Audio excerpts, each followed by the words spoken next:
A Tale of Two Boxes.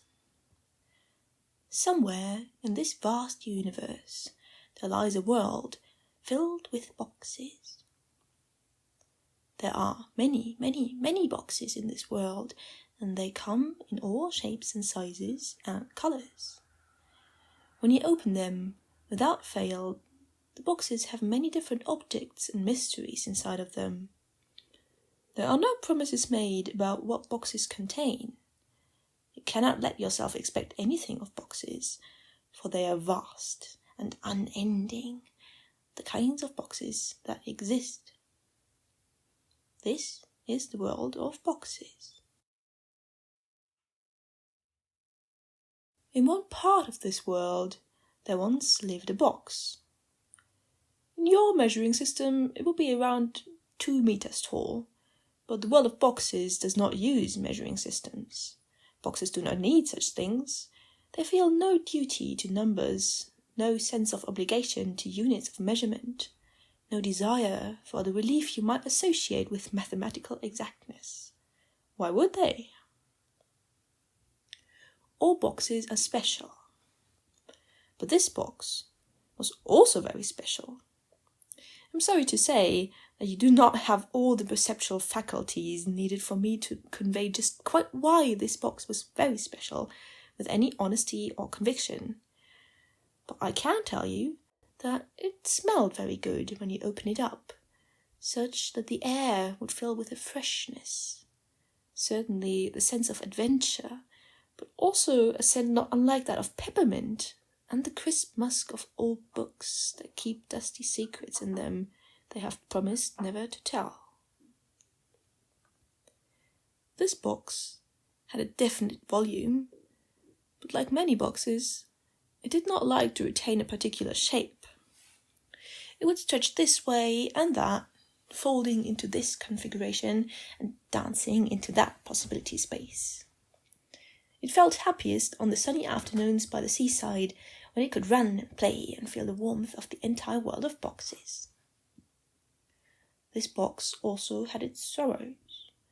While I don't like to think of it, I am permitted to tell you that inside of the box there was a pit, and a hole, and a tangle, and a darkness that was very old and hard to look at with any precision, for it did not like to be seen, preferring instead to twist and turn and wobble, moving into the little crevices of the box and sneaking out of the way of any pesky observers who might witness it in all its old sadness and pain and confusion.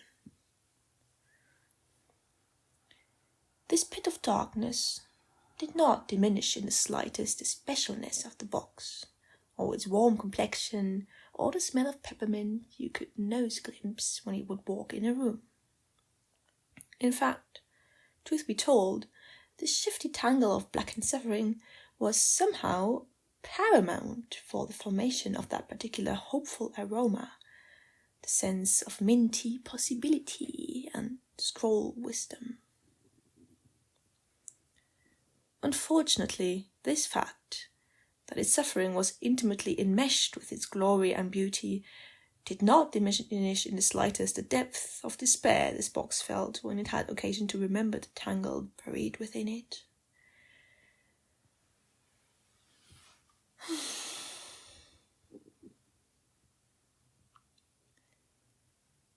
In another part of the world, very far away, lived another box. Yes, this box was also quite special, and no, I can't tell you with any degree of plausibility exactly why. I must admit, I don't have very much faith at all that your kind can understand boxes very well. You humans seem much too preoccupied with straight lines and narrowly defined concepts and material things and their nature to have any sense of the poetry and soul afforded by the miracle of boxes in general, or the remarkable nature of each individual box in this world. I don't mean to insult you.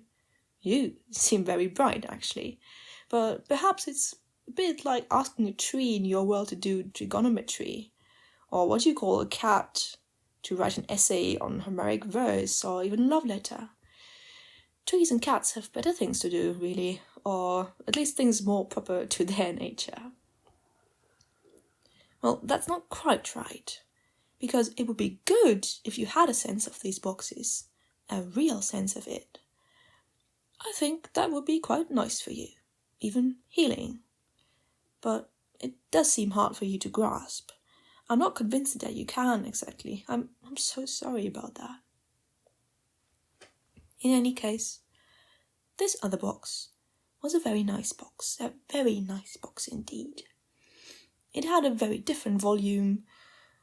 Volume is something that I know you can readily conceive of. Well done with that.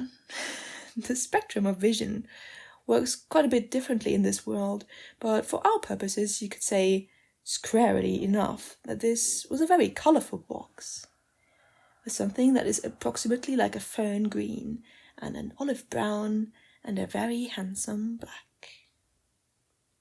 However, it decided to shape-shift itself on a given morning or evening. This box was invariably folded into a very pleasing spatial pattern. You would like to see it. Whatever shape it chose had a kind of aesthetic economy, an optical grace of unknown geometry that you might call musical or even devotional. I do apologize that it's so hard to make sense of all of this.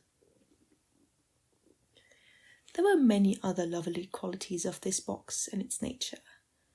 All of the other boxes loved it very much, you see, for many reasons that are hard for me to point you at, but were obvious to all the boxes who met it. To use a metaphor you might follow, it was a very friendly box, and the other box felt safe around it, as if they had just woken from a good night's sleep and were lucky enough to be able to remember a very pleasant dream in elaborate detail, a dream whose symbols and archetypes happened to pertain to the significance of their character and even the very universe.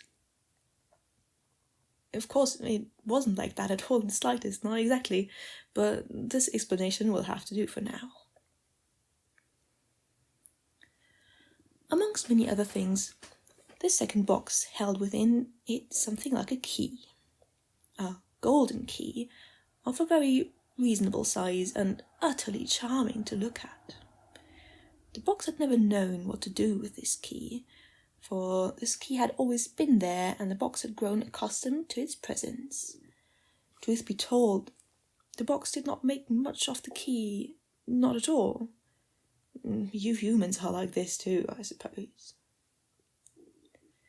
The most important thing to tell you about this key, which our hero, the second box, did not know at all, of course, but I can divulge briefly to you, is that this key, were you to bring it close to our first box's deep hole, would cause that very same hole to politely present itself in the form of a keyhole, and offer itself in all humility to the key and the second box, and the whole mess would resolve itself nicely. The problem, of course, was that these two boxes were very, very far away from each other and had no sense of the fact of their fates being intertwined. Even if, through divine intervention or some peculiar happenstance, they were to meet, it might not become clear that the second box's key was meant to unlock the first box's dark hole, that it might be untangled once and for all. I'm not allowed to tell you what happened next. The worst of it is that I feel quite confident that you would understand it, actually, but I'm under strict orders on this matter. I will be permitted to tell you one day, but in the meantime, you must find a way to summon the greatest patience you can manage. I'll wait until you hear the end of this saga. If you find that you can't wait, I will say that you can instead invoke a modicum of imagination and decide your own ending. But I am afraid you will be left with a lurking sense of dissatisfaction, wondering how it really ended, this tale of two boxes.